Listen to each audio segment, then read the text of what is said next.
Hey everyone, how's it going? Let's talk about some movies, specifically 2022 movies, and more specifically, my least favorite movies of the year. Yes, it is that time of year. 2022 has come and gone. I saw a lot of movies, and a lot of them were really good, and some of them were really shitty. In my humble opinion, they just weren't my cup of tea. I've already talked about my favorite movies of 2022, and if you're interested in seeing that list, feel free to click on that video in the link down below to hear about what were my favorites and all the good and positive energy thrust into that video. But we're gonna change tunes a little bit to talk about the movies that didn't really work quite as well for me. Again, this is just my own personal list of my 10 least favorite movies of 2022. It doesn't necessarily make them the worst movies of the year. Everyone's opinion is subjective. These just happen to be the 10 movies where I felt like a little piece of my soul was killed as I watched them. Just kidding, only for some of them. Let's jump right in, and we're gonna start with number 10 and work our way up to number 1. Number 10 really pains me to say, but in my number 10 spot, we have Fantastic Beasts: The Secrets of Dumbledore. Now, I am the biggest Harry Potter universe fan, and I loved the first two Fantastic Beasts movies, but Fantastic Beasts: The Secrets of Dumbledore is the first film, I can say, in the entire Harry Potter cinematic franchise that was downright disappointing, where it really just fell flat and fell short. And it's so incredibly sad because for me personally, the Harry Potter cinematic movie universe has been nothing but wins, some better than others, but wins nonetheless. And this was the very first misfire. Obviously not the worst movie of the year, but I think in terms of its history and reputation, this movie fell so far for me. God, it made that franchise go out with a whimper. In my number 9 spot, we have Ticket to Paradise. Now, I'm not sitting here trying to nag on anybody, and I love Julia Roberts and George Clooney, and Julia Roberts to this day is still one of my favorite actresses of all time.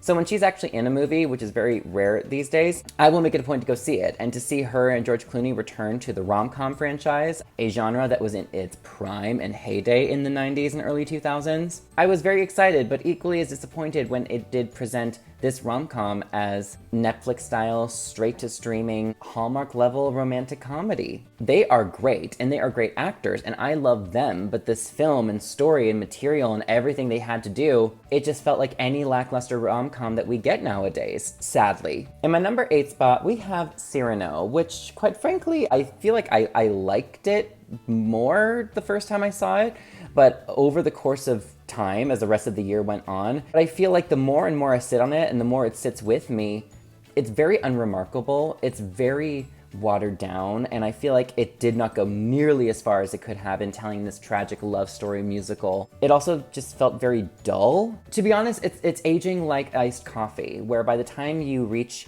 the end of it, it's watery, it's murky, it kind of leaves you with a bad taste in your mouth, and it lost all of its luster. Speaking of lackluster, in my number 7 spot, we have Amsterdam, and oh my god, was this movie just one big slug of a film. It wasn't necessarily bad, as in the acting was good, the actors were good, and the story was good, but my god, the execution was dull. This movie felt very lifeless. I felt like the most exciting part of the movie was the cutting of the trailer. And you know I love my girl Taylor, but my god. And my number 6 spot, we have The People We Hate at the Wedding. Now, this movie did have some really funny moments, and I feel like a lot of people didn't actually really know about this movie. It had a really good cast working with it, but I feel like it made some very poor character choices. Half the cast was very unlikable. I felt like it was trying too hard to be something. It was trying too hard to be funny or angsty. And for the first time, it really has me questioning my liking of Ben Platt as an actor, which is really sad because I actually loved him up until this movie. I don't know if it's his fault. I just thought his character was a dick. In my number 5 spot, and this is going to be a controversial one, but my 5th least favorite movie of the year was Bros, and I am an out and proud gay man, and I love to see LGBTQ movies succeed. I also don't like to necessarily give free passes just because they're LGBTQ. However, I feel like this movie was a bit pretentious and also very, very preachy. And I also don't appreciate that kind of like the reception from Billy Eichner around it. I mean, you can take criticism with humility. It didn't do well at the box office, and quite frankly, I don't blame it. I don't think the movie was that strong. I feel like every single gay stereotype was just turned up to an 11 within this movie. It had a couple funny moments, but I feel like it thought that it was way more groundbreaking and special than it actually was. It also rubbed me the wrong way that they kept saying that this was like the first like gay rom-com released by a major studio. It wasn't. And I just want better for the LGBTQ community when we are presented with a rom-com to represent our community. And in my number 4 spot, we have Disney's Pinocchio, the live action remake. And this might possibly be my least favorite live action remake they actually have made. I'm not a diehard fan of the story of Pinocchio to begin with, but my God, with how very much of a copy and pasting they did with this, it's like, how'd you manage to make this even worse than the cartoon? Don't even get me started on the last act. This movie was a chore to sit through. It's like, who signed off on that? It ultimately did feel like a waste of time at the end of the day. I'll never get that time back. In my number 3 spot, we have Falling for Christmas. Now, I really had zero expectations for this movie, so if anything, I guess it lived up to those low expectations, to where it's a Hallmark Christmas movie on Netflix, and it happens to star Lindsay Lohan, who is trying to make a comeback. I don't think this movie should be the horse that Lindsay Lohan hitches her wagon to. Predictable, bland, Hallmark Christmas movie.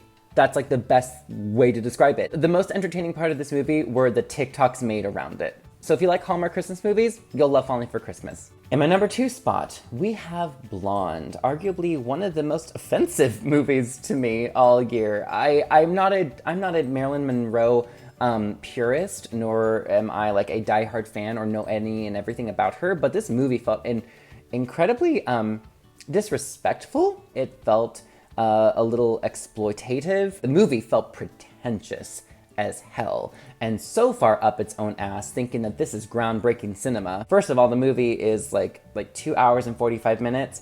It felt like 8 hours. I guarantee if I binged all Lord of the Rings in one day, it would feel shorter than how Blonde felt sitting through that. Yes, there were some, I guess, beautiful cinematic shots that looked like they could be perfume ads, and Ana de Armas did a great job in her acting role, but I don't think this movie is honestly gonna do her any favors. In my opinion, it was also completely disrespectful to Marilyn Monroe.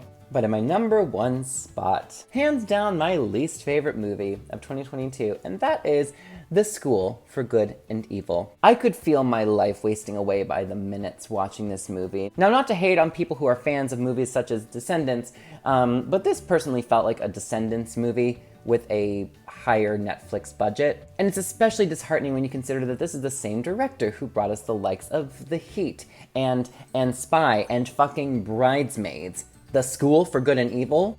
Excuse me? What the fuck am I watching? This is like Descendants 5. Every single angsty teenage cliche was in this movie. Every single line, every relationship. Plus it was way too fucking long. I think the source material and premise is interesting enough, and with the right director and the right script to utilize these amazing actors, you could have had a franchise on your hands. With the cast and the production budget and the visuals, I'm sorry, it felt like Disney Channel garbage to me. I don't mean to be so harsh, but it's like, what? And there you have it, everyone. Those are my least favorite movies of 2022. I don't mean to rain on anyone's parade, and I completely respect if some of these were some movies that you liked, and that's fine. That's the beauty of cinema. You can love what you love and respect others' opinions. I'd be curious to hear what some of your least favorite movies of the year were, so feel free to leave your thoughts down below. Again, if you aren't interested to hear about my favorite movies of 2022, the link is also down below for you to click on and check those out. Thank you all again for tuning in. I'm excited to see what 2023 has in store, but until next time, I am Ryan Bamey, signing off.